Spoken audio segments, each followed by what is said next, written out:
Hi guys, my name's Lupe. This is Yesenia. Welcome to Spookytales and Cocktails. Today we're gonna be talking about the Dark Side of New Orleans, episode 11. But before we jump into anything of that and the cocktail of the episode, we're just gonna give you guys a little update of our life, why we haven't streamed. I think it's already been 1 or 2 top stream. But what's update on Yes, you, Jasenia? What's new? a lot. A lot. We're in what, 2025, and I think the last time we did a stream was 2022. So a few years, I believe, have changed. Basically, I have three kids now. Currently losing my hair postpartum, baby's 3 months. Just been a stay-at-home mom, busy, busy. What about you? Same, just been a lot of stuff.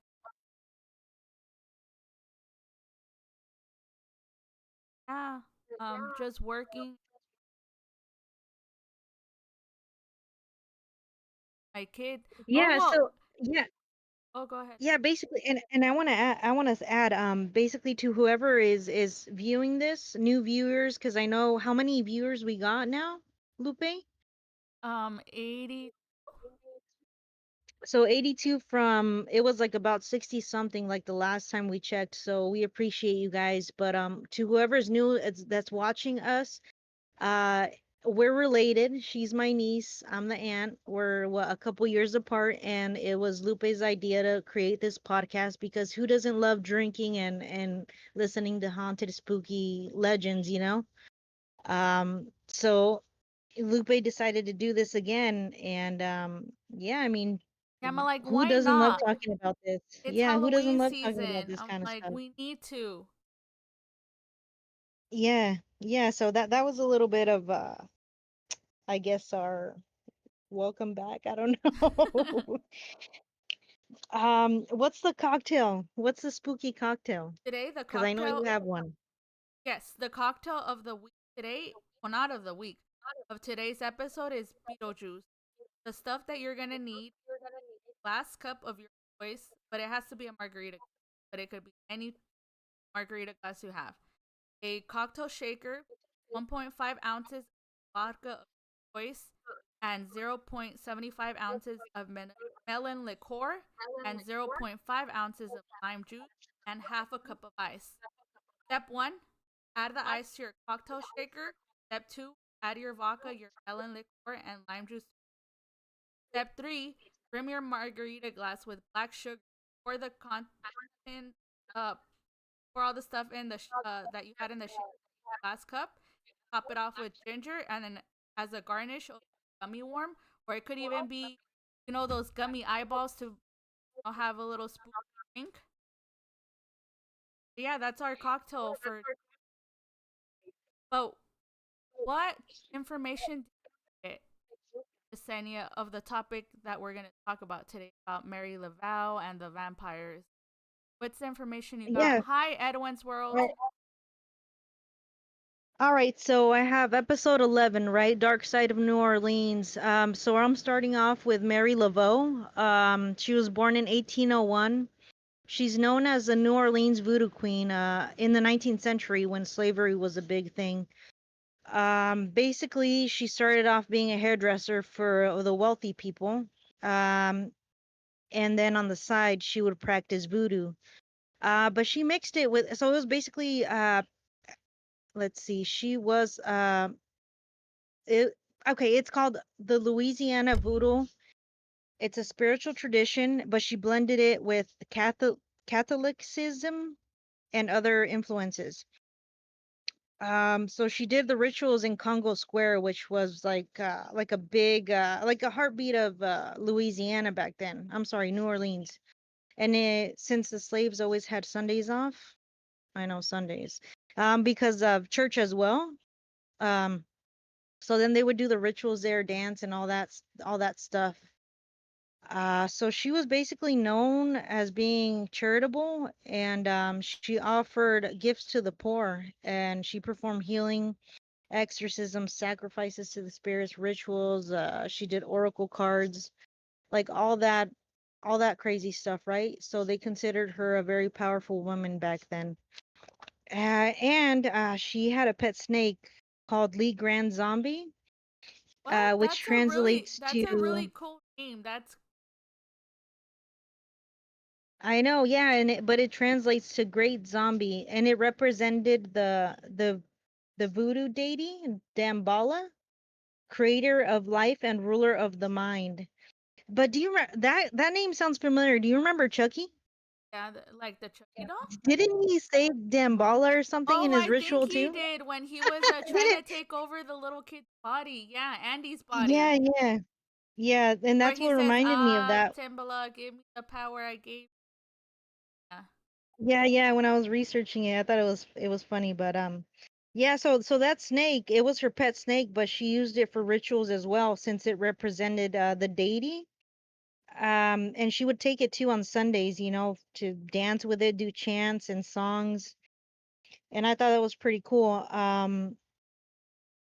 She also held secret meetings, like, for voodoo rituals, but during those meetings as well, I guess she would do secret rendezvous between white men and black women because obviously it was a no-no back then. And I thought that was pretty interesting. Um, let's see. And then in 1881, she died at age 86, and her tombstone is in St. Louis Cemetery number 1 because I guess there's a bunch of other cemeteries. Yes, and And I don't know if you saw I saw the pictures. X, Yeah, I saw pictures of her tombstone. A lot of people are like yeah, the marking X's. X's for random ways. That's something that I was reading about. Yeah, yeah, me too. Me too. I was wondering what that was. So then yeah, it says it's usually a tradition where people draw an X on her tomb. You spin around 3 times and scream your wish, and then you have to come back with an offering, right? That's why I guess in some of the pictures there's offerings on there on her tombstone. And that's what they say. The legend says that if you do that, the X's everywhere, like you're supposed to get your wish granted. And so then in some tours, you're allowed to look at that cemetery, right? But just in some, because it's Yes, because restricted, it's sorry. closed out to the public for vandalism. I've been Hmm. doing. I. But I heard she was also married, right? Yeah, she was married twice. And then with Honestly, I didn't really get one of into her much detail. sorry, and then for one of her husbands, I saw that within the 6 months she was married to him. He Yeah, I forgot his name. Jax. Yeah, yeah, okay, Jack, yeah. He disappeared and then she married again the second time. And I heard she had 15 kids, 2 survived. Um, I didn't really get into that much of the like, deep into it. Um, I was just doing something quick. Uh, and I was telling you, oh, yeah, besides Mary Laveau the second, which was one of her daughters, carried on her tradition until that lady passed away too.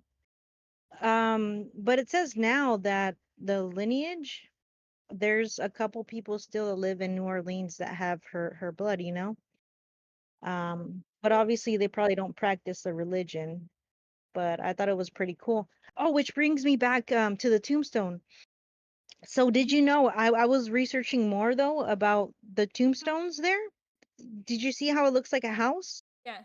and like a vault with a door? Okay, so buried with Laveau right now till this day, there's 83 bodies. No, So really? yeah, yeah, yeah. So there's 84 bodies in there in total. So what they do is uh they dispose of the bodies in there. Like let's say okay, the body's in there, right? And they wait a year and a day because they need to decompose and let everything break down. And they put a 10 feet pole down there, and all they do is just move the the remains to the side. They crush it and move the remains to the side just so another one can fit when they're ready. Can you believe that? I thought That's that was crazy. 84 bodies of, their So lineage it's in just there. everybody Mary mixed Laveau's grave. together. Yeah. Yeah, but they do that in the whole cemetery. I thought that was interesting. But literally it was something quick and easy with Madame Laveau, it's been what 140 plus years, and they say that they still see this lady haunting the cemetery. Um but that's all I got about her, right? And then I did a little bit more digging in New Orleans. There was another lady, her name was Delphine Lalaurie, Yes. uh, around the 1830s. So by day she was a white woman, and she had money. She would throw these lavish parties and hang out with politicians, all these other people. But by night, it turns out she was a monster. So Was she a vamp? I don't know, I don't think so, but there was a lot of slaves that started missing, people of color, like, hey, where's my slave, et cetera, et cetera. Um, so in 1834, a fire broke out in this lady's kitchen, the Madame Lalaurie.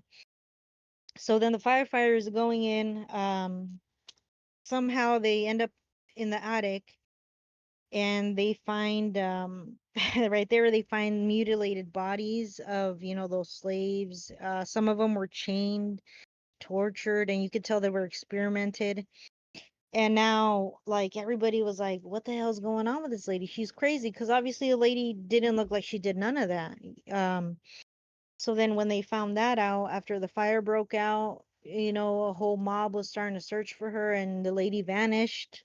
Um, but I guess somehow that building is still up, and people say that they hear the ghostly screams and they feel the cold spots. You know who Nicolas Cage is? The actor Nicolas Cage? No. Uh, he was famous more in the 1990s. So this guy, he ended up buying it, right?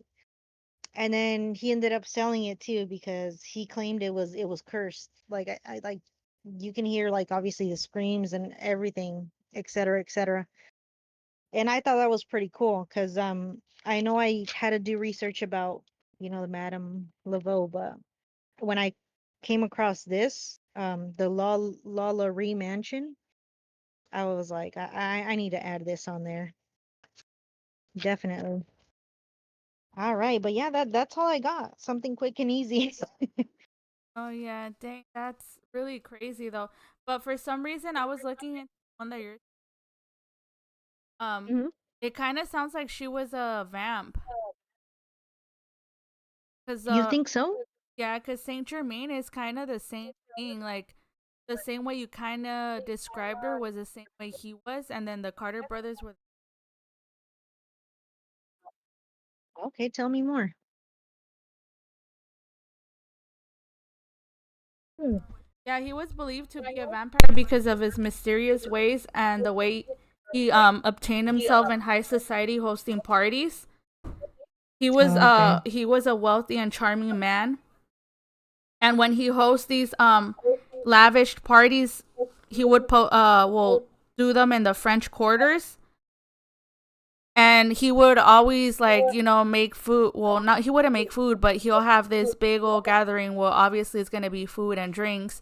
Nobody ever saw him eating and or drinking. If they did see him drinking, he would always be drinking wine, which is crazy, right? Because you'll be like, oh well, I'm gonna drink whatever is in here, not just wine. But that's just me personally. But yeah, the whole reason why he got caught and they accused him of being a vampire is because one day he was with this woman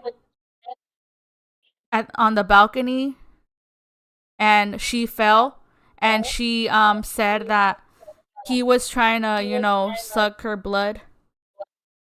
And she, even though she fell down, because it was like a big home. It's like, I would say, like a kind of like a two-story home, the how far the balcony was. And she decided to jump off because well, she was scared of getting her blood sucked. And even though she was injured and she was pale, she went to the police saw her, and They when they went, the police went, they found blood at the scene and blood Mhm. stains. And then well, the cops obviously were like, "Oh, like, cuz she always like well, not always, when they went in the place, they saw bottles of wine, and then the woman said that it was actual blood. And one of the cops took a sip, and they said it tasted like blood, like he spat it out. What the hell? He drank out of Yeah, to see if the lady was lying. And then when That the makes sense, bottle yeah. like crushed on the floor, it was nothing but blood on the Mm. floor. And well, they never caught him because he fled away. And he's Hmm. believed to be in the 18th century an alchemist rumored to be immortal. So it kind of reminds me of a Twilight. I don't know why. Or like there's this other Netflix vampire That is thing true. that, Twilight. yeah, it reminds me of that because they also said that they believe he was part of the Voltaire or the Voltor. How do you say it?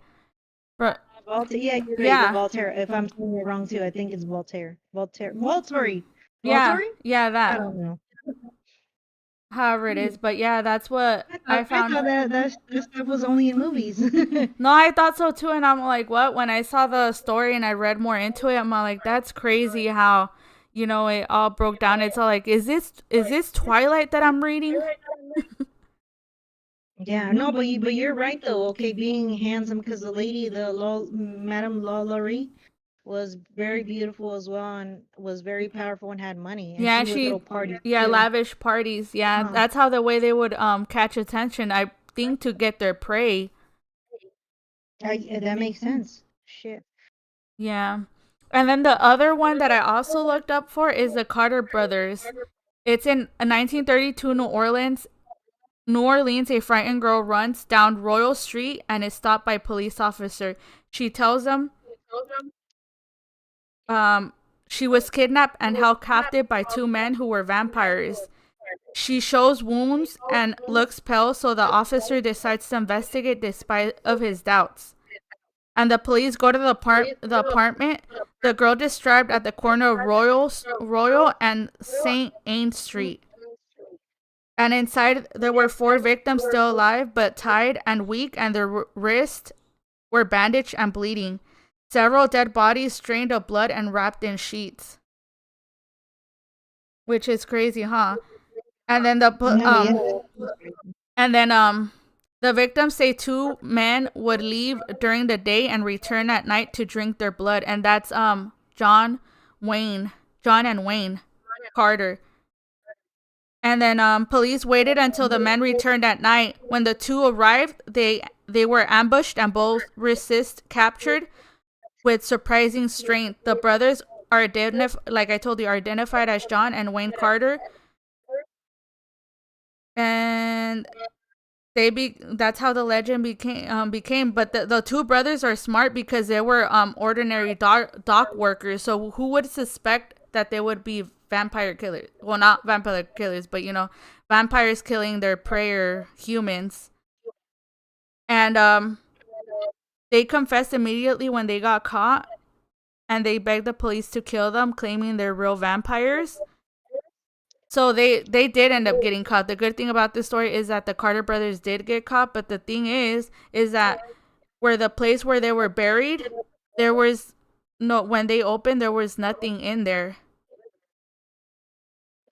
So their Wow. bodies were gone, no remains or nothing. So it's like they disappeared. So I'm wondering what happened. It's crazy. That is insane. Very mystical, very spooky. Yeah. It's so crazy. I was like, dang. But like I said, it kind of No. reminds me of the vampire movies I watched. I think I watched two. Yeah, it kind of makes you think like why do they make all these movies like Blade? Remember Blade? Mm-hmm. Black guy like that's slaughtering people.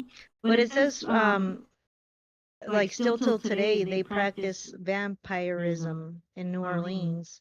So that's kind of cool. Well, I don't know if it's cool because they still like practice the traditions of that, like biting each other and stuff, actually breaking skin and sucking their Yeah, blood. and I don't there's know how there's healthy that actual is. bars too as well that people attend to that it's just Mm. specifically for vampires for them to go. That's what I was reading into.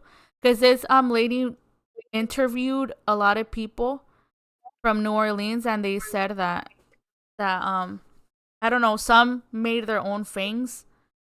Some are Mhm. real and some are fake, I believe. I don't know, but what do you? But going back to the Mary Laevu, I'm not trying to change the subject, but have you ever watched Princess and the Frog, the Disney movie? Princess and the Frog. Yes.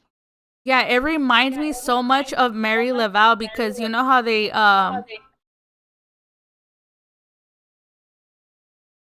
Mm. they do well, you see that the what is it that the guy does voodoo so he could get Oh, that's true. Yeah, yeah, yeah. yeah, they do The voodooism. So yeah, that's why I'm like, oh, it reminds me so much of the Princess and the Frog. And the thing is, it's in New Orleans too. I'm like, oh dang, they Mhm. made it based off New Orleans. No, yeah. No, yeah, yeah, that movie was so cute. I thought it was so cute. But yeah, you're right. They do, they I mean, that's usually what happens. And I know other than Mary Laveau, there was other ones that haven't been mentioned, but Madame Laveau in that area in the 19th century was the most popular because, like I said, she ended up popping off because she was more closer. She was a free woman too, and she was more closer, with hairdressing, the white woman, so she would get that gossip, the juicy gossip. So sometimes when she would read the oracles, she'll be like, "Oh, I can use whatever that lady said about you." You know what I No, mean? yeah, which So is a really she, good yeah, story. yeah. So she had a like an upper hand, so she knew how to manipulate. She was already in there. Um, and I remember the politicians too would come so she can get her blessing and read their cards and et cetera, et cetera. But yeah, that movie Have to do with did that. I feel like portray it that. had, yeah, Yeah. portrayed Mary Laval. Yeah, I feel like they did, even though they used. No, because I think it was like an old lady that they used inside the movie, if I'm wrong. No, I think it was. But now that I'm remembering, but yeah, it's good stories. No, yeah, no, definitely. I know we're missing probably a lot, big chunks of New Orleans, the darkness of New Orleans. Maybe later on we'll make a part two. But yeah, we decided to go quick and easy since we're starting off again, episode 11. But what do you want to tell the viewers? I mean, should they try to email us or like, share, follow us at the Instagram? I really Yes, don't remember. I really don't remember what the Instagram is. I'm sorry. What is it? that's funny. Uh, I got it. okay. Okay, so if you guys want to share your story with us, please contact us either through Instagram and Spookytales underscore N underscore Okay. cocktails, and you'll find us. If not, you could also email us at spookytales, the letter N, cocktails at gmail.com. Okay, nice, nice. And they can always direct message you as well, right? Through Instagram and send you voice notes and all that stuff. Yes. Please, Okay, guys, cool, send us cool. one of your stories. I would love to share on this podcast. Yeah, yeah, like we've shared so many as well, which was pretty cool. I like with the voice, the voice notes that you guys used to send us. I thought it was pretty cool and amazing. But we do have one from one of our followers. It's just I'm gonna have to read it off. Because he sent us in written form, which is fine. So if there's anything else, Lupa, you want to add to the vampire, the No, vampire? no, I said everything. But if you guys Okay. want to share a story, if either somebody traveled to Orleans and wants to share a story, you guys are more than welcome to share the story, and we could put it on the next episode. All right. No, yes, for sure, for sure. But yeah, share the story that they shared with us, a ghost story, right? Yeah, yeah, bear with me. Oh my gosh, here we go. I'm gonna take a deep breath. And Breathe. then yeah. So, but this story is from let's just call him Smiles because that's all it says, Smiles. All right, here I go. So this story takes place in my home around 3, 4 in the morning. It's the 1st of August. I woke up to a screaming bird out my window. God, it's fucking annoying. And I need to take my dog out since he has a tendency to pee indoors.